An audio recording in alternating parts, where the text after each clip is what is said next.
What's up? It's your boy Kevin to turn on this motherfucking YouTube shit. This is serious. Wow, what the fuck?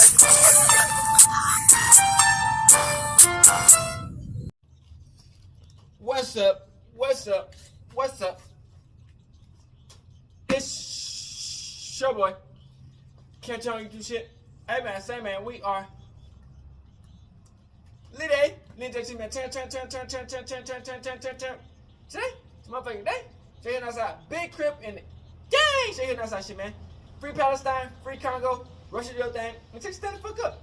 Each day is ready to be a better version of yourself. Never let somebody bring you down, always fight back. Never let somebody tell you you are a boss, never put yourself in a position alone. Stay humble, let's go on a revolution on this movement. And keep y'all way first, man. Country Zipper is like, man, let's get it. Alright. Boom.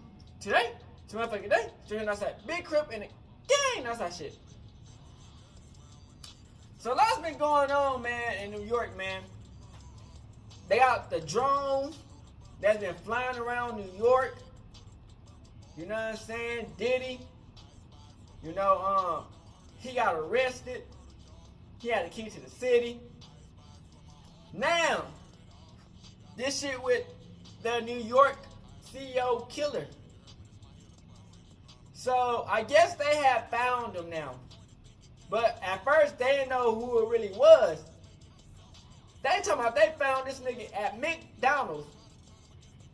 Imagine making your last meal McDonald's, bruh. You gotta be a crazy ass motherfucker to go to McDonald's as your last meal in the free world. So, I guess he has some problem with the CEO. Y'all gotta understand, man. These white corporation CEO billionaires or whatever he was, they don't give a fuck about us. Black, white, poor. You know what I'm saying? If you poor, you poor. They don't give a fuck about us. You get what I'm saying? So it's like he had some feelings against the CEO. You feel me? Crip. And he was like, man, let me handle this in my own hands. I guess he been through some type of injury. I guess I don't know if he wasn't getting his money out from the healthcare or whatever. He decided to go out and go crazy. Man, y'all understand, man. Me making this video, man, it's not that it might, man, this shit was so hard off this trash ass fucking phone I got. Man, but let's get into this fucking video, man.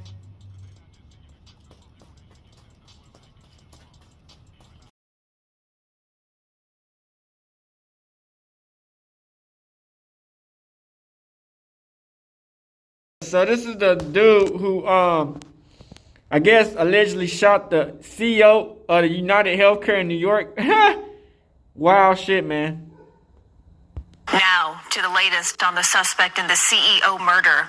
Luigi Mangione is fighting extradition back to the city tonight, setting up what could be a weeks-long process. Hey. And Governor Hochul says that she will intervene. Here's the latest that we know. We're learning more about the writings in his possession when he was arrested. Mangione shouted at reporters as he walked into a Pennsylvania courtroom today, and he was denied bail. We have team coverage here for you tonight. Lisa Rosner has reaction from those that knew him, including a former roommate. Dick Brennan breaking down the latest on Mangione's writings. But Allie Bauman kicks off from Pennsylvania. She was in court today as the suspect made his first appearance. Luigi Mangione did not seem shaken inside the courtroom. He sat up straight, at times smiled, and often looked around at the rows of reporters, mouthing to himself as if he was counting the number of people in the room. Now, it could be up to a month before Mangione is extradited back to New York, but Governor Kathy Hochul is vowing to sign a request for a governor's warrant to ensure he is tried. That is completely out of touch, and it's an insult to the intelligence of the American people. It's lived experience.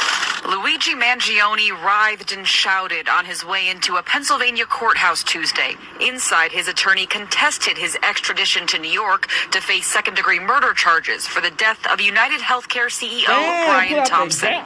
Prosecutors are undeterred. Contesting it, just provides more hoops for law enforcement and prosecutors to jump through, but we're happy to do that. The 26-year-old had far less to say coming out of court than going in. The judge denied his attorney's bail request, keeping Mangione in police custody in Pennsylvania, while prosecutors have a 30-day deadline to procure a governor's warrant for his extradition. I haven't seen any evidence that says that he's the shooter. But investigators say they are combing through a mountain of evidence. This photo from police body cam shows Mangione eating alone at an Altoona McDonald's Monday just before his arrest. Police say in addition to the fake New Jersey ID consistent with what was used to check into the Manhattan hostel before the shooting, as well as a 3D printed ghost gun and suppressor, along with his passport and a 3-page handwritten document. The handwritten note at which he expressed what's been described as anger at the insurance industry, where he has been quoted as calling them parasites. The McDonald's where Mangione was arrested has now hired private security as employees told police they fear for their safety from threats. The one guy said, "That looks like the shooter from New York." Larry, a regular at that McDonald's, says he and his friends saw Mangione there Monday and later talked to the employee who called police. She said between his eyes and his eyebrows, she says, when I took his order, it was like she had in her mind, oh my God, this is a guy from New York. And at one point during the hearing, Mangione's defense attorney was positing that his having several face masks in his backpack was not inherently suspicious because they could have been left over from COVID. And that's when Mangione loudly interrupted to say that he had just bought those face masks. At that point, his attorney shushed his own client in front of the court and said, "Do not say a word." Mangione took his attorney's advice. From Hollidaysburg, Pennsylvania, Allie Bauman, CBS News, New York. And tonight, some new information in that 3-page document police say that Luigi Mangione was carrying, and they say that it points to why he wanted to kill. Dick Brennan here now with that part of the story. Dick. Well, Christine, police sources are calling that 3-page handwritten note as a claim of responsibility. They believe the suspect's grievances about United Healthcare and other insurance companies are what motivated the murder of Brian Thompson. And now they worry that extremists may follow suit. Police sources say in his note, Mangione rants against corporations for what he says is abusing the U.S. for immense profit. He refers to corporations as mafiosa that have gotten too powerful, and that others had shown a light on corporations' corruption and greed in the past, but wrote, "I am the first to face it with such brutal honesty." NYPD officials say they're concerned that Mangione could inspire wider violence. There are also posters that we've seen online and in New York with various CEOs' pictures on them. These are perceived threats, and it is important for everybody to know that we will take these threats very seriously. Now that Luigi Mangione is in custody, investigators here will move to lock down the case against him. They're going to really piece that together to start to tell the story of everything that happened prior to the attack itself, and the moments afterwards. And that will include attempts to track every move Mangione made. Police say it appears he went to Pittsburgh and then Altoona after leaving New York, and he was concealing his movements using a signal-blocking bag. You can put your phone in there so we can't track the phone. It doesn't transmit a signal. It blocks the signal. In essence, it's like if you wrapped your phone in aluminum foil and put it in a bag. There's also the question of Mangione's outburst at the courthouse. Was he trying to make a statement figuratively and literally? Why like something off the Jonas Brothers? And he gets out of the car, and then he immediately has this outburst. So was that brought about by the fact that the cameras are on, the media was there, and it immediately put him into the role of wanting a lot of attention? Police say Mangione spent days in New York before the shooting, and now they can further search for witnesses he may have had contact with. As they were trying to apprehend him, they didn't have the ability to go out and cast a wide net on who else interacted with him. Now they can. They have the luxury of time to slow down and find all of those additional individuals. Now, Mangione's mother filed a missing persons report in San Francisco last month, part of concerns that the family had because they say he was not communicating. Christine. All right, Dick. Thank you. People who know the suspect are sharing their shock, saying that the crime Luigi Mangione is accused of committing is really out of character. Lisa Rosner has reaction now from a high school classmate and a former roommate.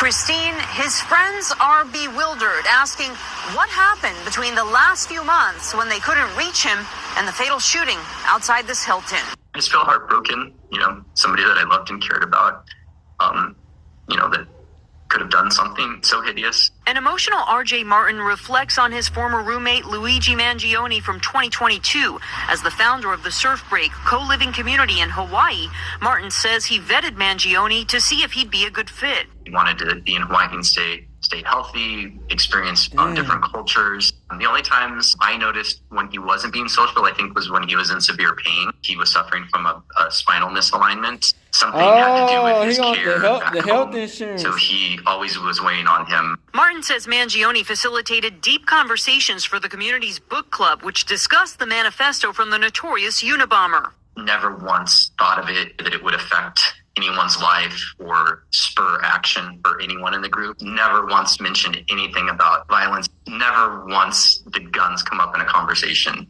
Mangione studied engineering at the University of Pennsylvania and had ties to Stanford. He really had everything going for him. He was one of the nicest kids. Mangione comes from a prominent Maryland family that is involved in developing real estate there. Through a cousin who is also a state lawmaker in Maryland, the family released a statement saying in part it is shocked and devastated and asking people to pray for all those involved. In Midtown, Lisa Rosner, CBS News, New York. And we will continue to follow the extradition process and bring you the latest developments. For more on our coverage, including backlash the McDonald's where Mangione was found is now facing, just head to cbsnewyork.com. So I guess they trying to break it down to what happened. Man, y'all should have been done and breaking it down. Now, looking ass. People getting tired of y'all big ass corporations. They getting tired of y'all picking on the little guy. That's just what it is. Move him off the streets of America. We were going to seek him out, no matter where he was at the time. I guess this is the governor of New York. The police commissioner and chief of detectives will go over where we are right now in the investigation. The description of the identification we've been looking for. He's also in possession of several items that we believe will connect him to this incident. How did we do it? Good. This the dude who did it the key to the city. The chief of detectives and the police commissioner made the decision to release as much of a photo that we had at the time. We sent it across the country, and someone, a McDonald's employee, did something we ask every American to do. If you see something, say something. Most so the McDonald's employee snitched. And they did. And because of that, we believe we have a strong person of interest to deal with this case. They at least get a reward, head ass. See, they ain't needing to eat McDonald's at the jail place. They got McDonald's off the bat. Thank you, Mayor. Good afternoon, everyone. Earlier this morning in Altoona, Pennsylvania, members of the Altoona Police Department arrested Luigi Mangione, a 26-year-old male, on firearms charges. At this time, he is believed to be our person of interest in the brazen targeted murder of Brian Thompson, CEO of United Healthcare, last Wednesday in Midtown Manhattan. The suspect was in a McDonald's and was recognized by an employee who then called local police. Responding officers questioned the suspect, who was acting suspiciously and was carrying multiple fraudulent IDs as well as a U.S. passport. Upon further investigation, officers recovered a firearm on his person as well as a suppressor, both consistent with the weapon used in the murder. They also recovered clothing, including a mask consistent with those worn by our wanted individual. Also recovered was a fraudulent New Jersey ID, matching the ID our suspect used to check into his New York City hostel before the shooting incident. Additionally, officers recovered a handwritten document that speaks to both his motivation and mindset. NYPD detectives are en route to Pennsylvania as we seek to interview the subject further. This apprehension is thanks to the tireless work of the people getting tired y'all fucking niggas over, man. And of course, the strong relationships we have with our local law enforcement partners. You see, they can just take everybody's money on and not help people out when it's time to get help. We all serve the same public safety mission. And this case, which captured the attention of an entire nation, is another example of how connected we are and how important it is to work together, share information, and pursue every lead. For just over 5 days, our NYPD investigators combed through thousands of hours of video, followed up on hundreds of tips, and processed every bit of forensic evidence, DNA, fingerprints, IP addresses, and so much more to tighten the net. We deployed drones, canine units, and scuba divers. We leveraged the domain awareness system, Argus cameras, and conducted aviation canvasses. And our detectives also went door to door, interviewing potential witnesses and doing the good old-fashioned police work that our investigators are famous for. Y'all didn't even find them. School detective work and new age technology. Y'all didn't even find them. You act like y'all found them. And we must also nigga, somebody snitched. Bitch, I'm taking the credit like y'all found them. Public played in this case. Somebody snitched. Y'all didn't find nobody. Were spread far and wide, and the tips we received led to the recovery of crucial evidence. We should never like they found them and shit. Bitch, get the fuck.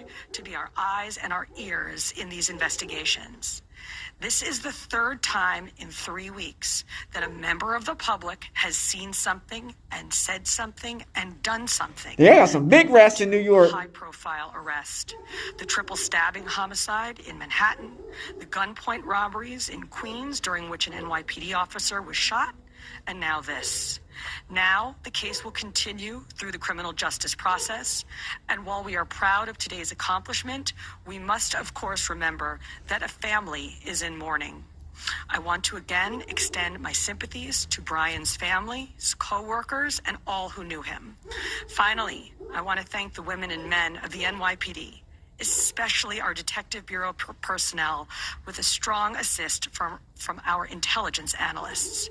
We also thank the SAC of the FBI's Criminal Investigative Division, Leslie Rodriguez-Bekshies. And I want to commend the staff of the Manhattan DA's office, and especially DA Alvin Bragg. He has been working with us 24/7 on this case, and I'm incredibly grateful for his partnership. Got the CEO out the paint, huh? Our great Chief of Detectives, Joe Kenny, who will provide additional information. Chief. Thank you, Commissioner. Good afternoon. As the Commissioner stated earlier, a male was taken into custody today in Altoona, Pennsylvania this morning. He has been identified as Luigi Nicholas Mangione. He's a male, 26 years old. He was born and raised in Maryland. We know he has ties to San Francisco, California, and his last known address was Honolulu, Hawaii. He has no prior arrest history in New York. Members of the NYPD Detective Bureau are currently traveling to Pennsylvania with members of the Manhattan District Attorney's Office to interview this subject. This case was brought to a successful conclusion based on the coordinated effort. But y'all better know what y'all even doing, bro. Units, including the Intelligence and Counterterrorism Bureau, our federal partners at the FBI, the Manhattan District Attorney's Office, and of course, members of the Altoona Police Department. And people tired y'all fucking niggas over. One day and y'all spinning in people's faces. The NYPD released a photo of the shooter in this case. That's probably why it happened. This picture was obtained by the NYPD during one of their extensive video canvases. We took that photograph and we asked for the public's help in identifying this subject, and the public responded. Hundreds of tips began to pour into our hotline. Each tip was investigated thoroughly, and we began to release additional photographs as they came into our possession. The NYPD provided these photos to numerous media outlets. Local, national, and international outlets released the photo via television, print, social media, and online content. Luckily, a citizen in Pennsylvania recognized our subject and called local law enforcement. I got y'all did some shit. Bitch, y'all didn't even find them. And based on their investigation, they notified the NYPD. This investigation is still active and ongoing. Thank you very much.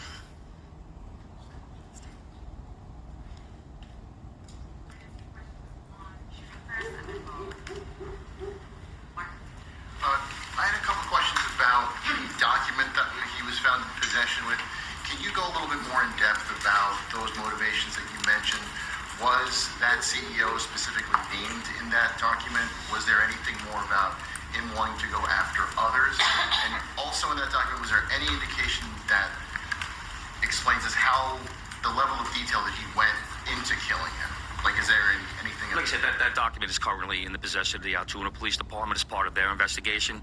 But just from briefly speaking with them, we don't think that there's any specific threats to other people mentioned in that document. But it does seem that he has some ill will toward corporate America. Over here, sir. MJ? Chief, was the suspect wearing a mask at the time he was spotted in the McDonald's? And also, criminal cases often have a linchpin. Can you point to a single linchpin that helped crack this case? There's numerous linchpins in this case, in the fact that we've recovered an enormous amount of forensic evidence, an enormous amount of video, and once again, with your help and the public's help. So I really couldn't put it on one thing, but if I had to, it would be the release of that photograph from the media. What you said he had a passport on him. Do you believe he was trying to flee the country? And also, are you still looking for any evidence in Central Park in regards to the bike? We had divers in the water yesterday that came up negative results. The passport, we don't believe that he was planning on doing any traveling at this time. We don't think at this point in our investigation, we don't think he was trying to flee the country. The person at the McDonald's, were they buying food? What were they doing at that exact moment? He was an employee at the McDonald's. But what was the suspect doing? He was sitting there eating. Will the suspect be brought back to New York and charged here? And when? We're going to have to work that out with the Manhattan District I guess he doesn't give no fucks. In Altoona, Pennsylvania. He's going to be facing gun charges there. And at some point, we'll work out through extradition to bring him back to New York to face charges here, working with the Manhattan District Attorney's Office. Hi, Anita from the New York Post. I was just hoping to get more details on the capture itself. Did he put up a fight? Did he say anything to cops? And we've also reported that he published online anti-health care industry rantings. Can you share with us some of the services that he posted on? We're still working through his social media. We're going to do a complete scrub of that. Preliminarily, like I said, he seems that he has some ill will toward corporate America, but that will all come out as part of our investigation. We're not done here. We're still going to be putting this together. We're still going to be working very hard to bring this to a successful conclusion. The capture itself, did he put up a fight? Did he say anything to police? I don't have that information. Oh, sorry. Can you elaborate on how he got there, the path he took from Port Authority and on the George Washington Bridge to Altoona, PA? Same thing. This just happened this morning. We'll be backtracking his steps from New York to Altoona, Pennsylvania.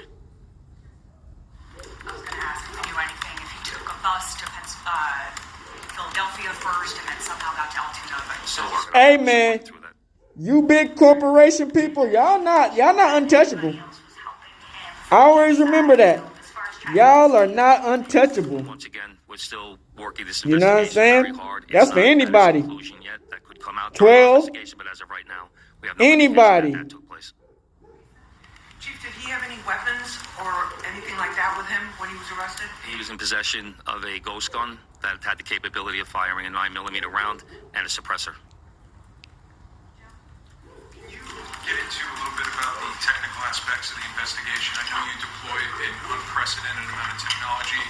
You also activated the Sentry program through Intel. Can you talk about how that is going to play into actually building the case as far as cell phone and all of the other technical aspects of what you've done? In this case, it really came down to technology was the use of drones in Central Park, and really comes down to the video cameras. So y'all think, because drones have been going around New York like crazy. Collect hundreds and hundreds and hundreds of hours from hundreds of sources, and that helped bring this to where we are right now. The gun is it believed to be the gun you used in the shooting? And there was some talk that it was a veterinarian type gun. Is that accurate? No, as of right now, the information we're getting from Altoona is that the gun appears to be a ghost gun. May have been made on a 3D printer. The capability of firing a 9mm round. Obviously, that will come out during our ballistics testing. Oliver? Yeah, Oliver from the Flash Times. Do you have any indication like how long this handwritten, is it a handwritten manifesto that you found on the suspect? And then also whether or not he put it online at all? Don't know if it's online. As of right now, it's a handwritten 3-page document.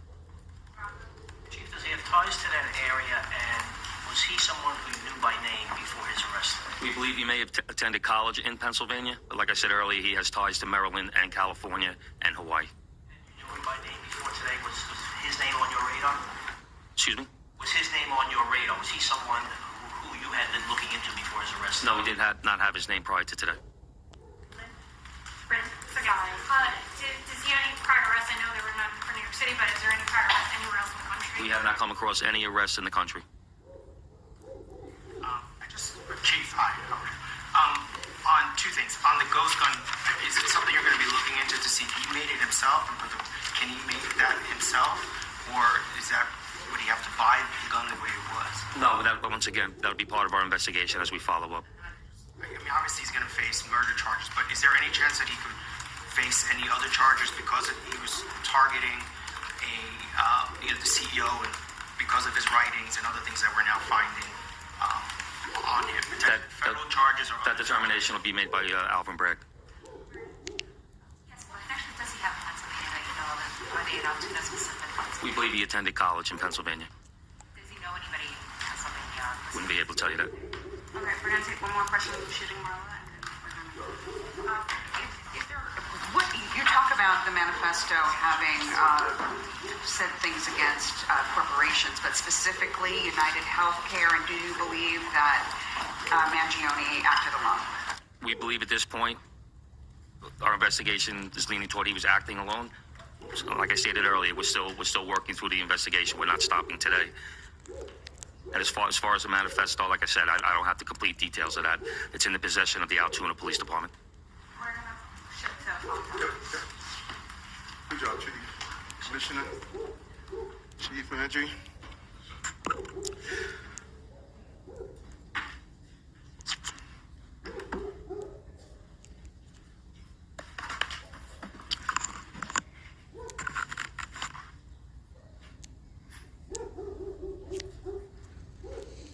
Boy, walking around like it was sweet. Think they niggas gonna have the heat. They came play trick or treat. Great job by the New York City Police Department. He tried to be the trick. Of this investigation and the crime itself is something that we have been zeroing in on. Ghost guns. We have really talked about this since the beginning of the administration. They could be made. Boy got hit with a ghost gun. And they are extremely dangerous, and we must do more on the federal level to clamp down on the availability of ghost guns. And it just really leads. Boy went to McDonald's. Boy, how your last meal gonna be McDonald's, nigga? What the fuck is you doing, bruh? McDonald's out of every place? It's all about public safety. Public safety, I've stated over and over again, is a prerequisite to our prosperity, and we're going to continue to make this city a safe city. It's the safest big city in America. But anytime you have a crime of this magnitude, it shocks us, and it really has a major McDonald's? Come on, man. The perception of crime in this city. This crime has continued to go down. We're going to continue to do what's needed. Today we announced in every block count initiative, and the blocks that we identified since October, they have not had one shooting or one shots fired job that came over. We're going to add that on to our community link operation that has resulted in over 1,000 operations and over 700 complaints resolved, nearly 16,000 summonses issued, and over 200 people placed in shelter. Our community link initiative is extremely important. It operates every day across the city, removing ghost cars, targeting illegal vendors, and addressing the everyday problems that make New Yorkers feel unsafe. The precincts where we have focused on our every block count is the 73rd precinct in Brooklyn and the 46th precinct in the Bronx. These two precincts have historically seen high rates of violent crimes and shooting incidents. And so we want to make sure we deal with all of those quality of life issues that impacts why criminal behavior takes place. We don't want to only to be reactive. We want to be proactive. Hats off to the team. It's a big belief on my part. You have to dismantle the historic walls that kept us from operating together. FDNY, DSNY, DOB, DEP, HBD, NYCHA, Parks, DOT, and other community-based organizations are all Motherfucker low-key like, motherfucking with the local block CEO. Tiger Woods. And many more agencies. With the hat on. Last week, Goofy ass. axed the tax for working class. We're really pleased with this initiative. $62 million will be going back to those who are at 150% of poverty line. When you add that with our earned income tax credit and the other initiatives that we put in place, it clearly shows how important it is for us to focus on working class, low-income working class people. We really want y'all don't give a fuck about no low-income working class people. Y'all care about the billionaires and millionaires. Fuck out of here. So, Amaris, why don't we open? You don't get no fucks about us. That's why he clapped that dude. You don't give a fuck about us. If we ain't making y'all no money, y'all don't give a fuck about us. Last week on our morning show, you left the door open seemingly to rejoining the Republican Party. I wanted to know why you didn't say you're a proud Democrat. Do you find issues with your own party? First, as I stated when this incident first happened with Jordan, that's my son's name. And so, these incidents that happen in the city is not only professional, but they're personal, and we take that with us. Jordan should not have had to die. Okay, we're hearing from Mayor Eric Adams. That's the New York City mayor right there. They are giving an update on... The class of 2016 is truly defined by its inventive, pioneering mentality that accompanies a strong commitment to Gilman tradition. Having great ideas, however, isn't enough to innovate. The class of 2016's inventiveness also stems from its incredible courage to explore the unknown and try new things. Just like we've done these past few years, we'll be exploring the unknown, whether that be attending colleges across the country, traveling the world during gap years, or fulfilling military service in foreign countries.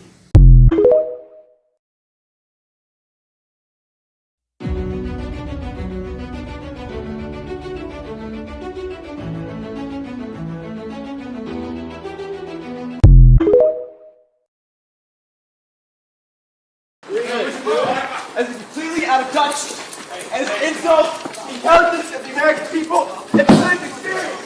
Luigi Mangione yelled at reporters as he was walked into court by police in Pennsylvania late last night. The 26-year-old was officially charged with murdering Brian Thompson in Midtown Manhattan. He's also facing separate charges in Pennsylvania. Mangione was arrested at a McDonald's in Altoona, Pennsylvania on Monday. Altoona police released these photos from that McDonald's taken from a police body camera. Officers said that he began to shake when they asked if he had recently spent time in New York City. But New York City's police commissioner also said on the Today Show this morning his name was not on their radar.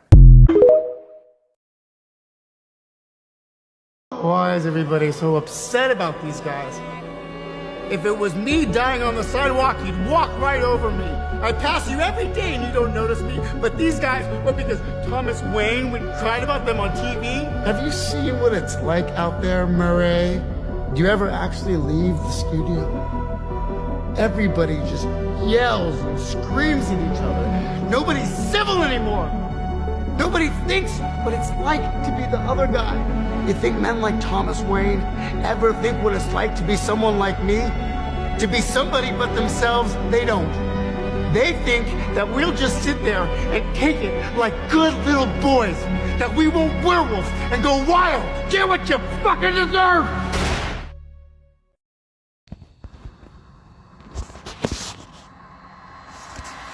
Gang, I've been on this video for 40 minutes straight. It's only a 5-minute video, now, man. Before I say anything else, let me make one thing clear. I do not in any way condone the actions of the shooter in this incident. What happened to the United Healthcare CEO was tragic, and nothing I say in this video is meant to excuse or downplay that. My goal here is to answer a technical question that's been floating around since the footage came out. Why was the shooter's gun malfunctioning the way that it did?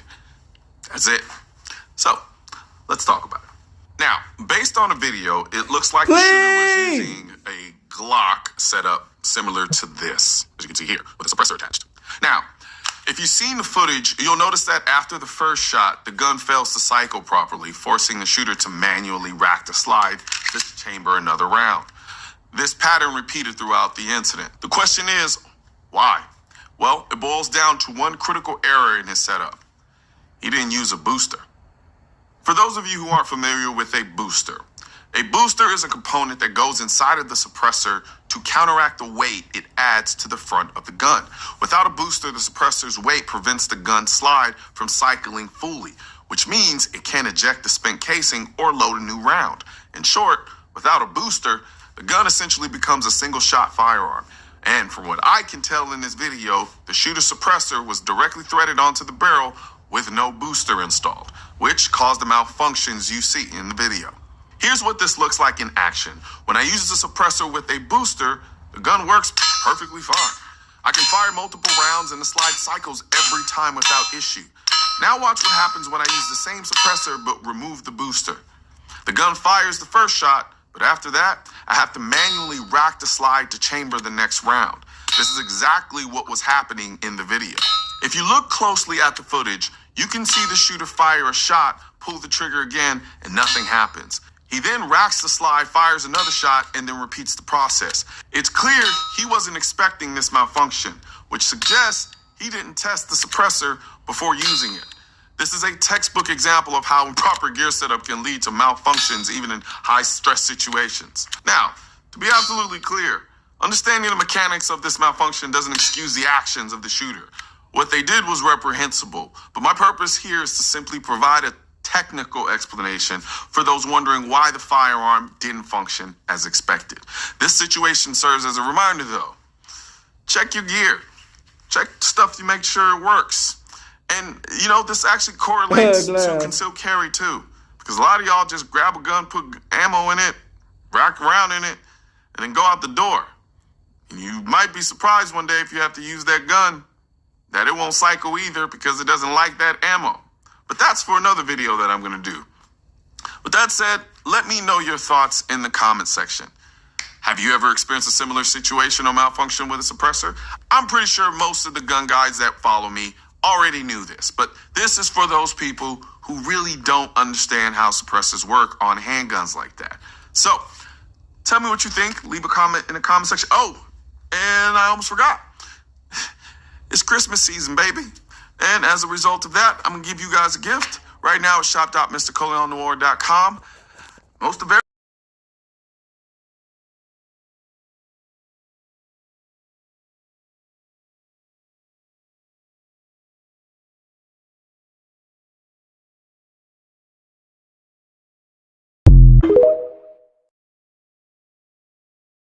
Luigi Mangione, the alleged assassin of United Healthcare's CEO, went absolutely crazy after painful back surgery and explored psychedelic treatment for his chronic pain, friends claimed. The 26-year-old suspect had been struggling with chronic back pain and underwent a major surgery in 2023 following a surfing accident in Hawaii, a friend told the New York Times. The experience, however, was really traumatic and difficult for him and changed everything. X-rays Mangione shared with the friend showed massive screws drilled into his spine. While recovering, Mangione went silent and began exploring alternative pain management methods, including psychedelics and magic mushrooms. His family became so concerned that they reported him missing on November 18th, according to the New York Post. A 2-page handwritten manifesto found during his arrest on Monday specifically targeted United Healthcare, claiming that while the company's market value has soared, American life expectancy has not. No jury would ever convict me, so like I can literally like walk around free as the actual United Healthcare fucking killer, and like people are just gonna give me like fist bumps and high fives and like free cigarettes. And, like I'm never gonna face any kind of justice for that shit. I'll be back. See, y'all see from that video, man. Y'all see that? A lot of times, man, these people go through something and it changes change what they, you know what I'm saying, what they go through. So, I don't know specifically why he went after this dude.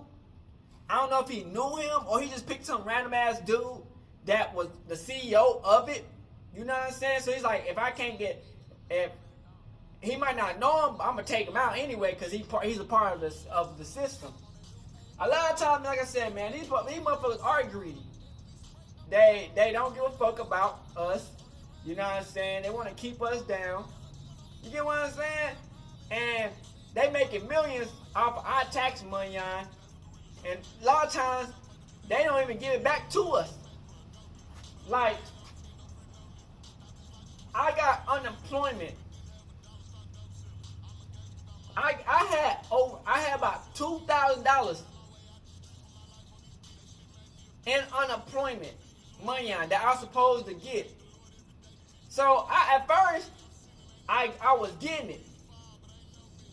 I went to jail for some fluke-ass, fugazi-ass shit. And it stopped my unemployment.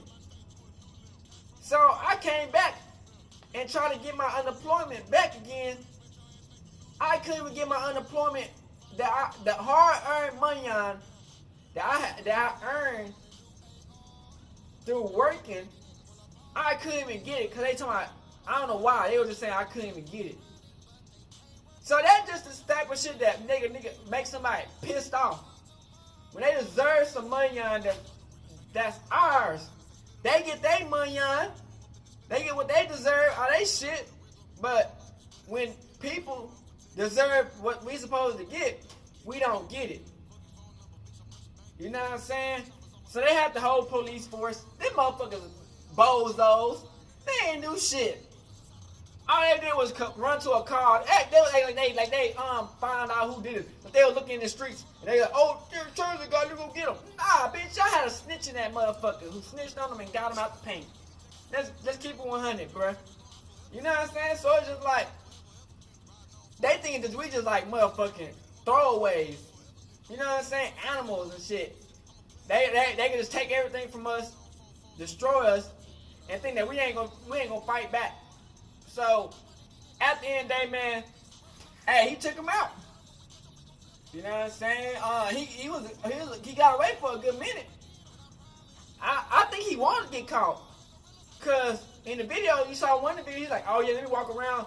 And I just did what he said. I just did what he did, and I'm just gonna walk around like I ain't do nothing. And they ain't gonna never know who did it. So it's like, I think he wanted to get caught so he can make a scene and let people know it was him. But at the same time, it's just like, man, y'all corporations, y'all not untouchable. All you other motherfuckers, y'all not untouchable.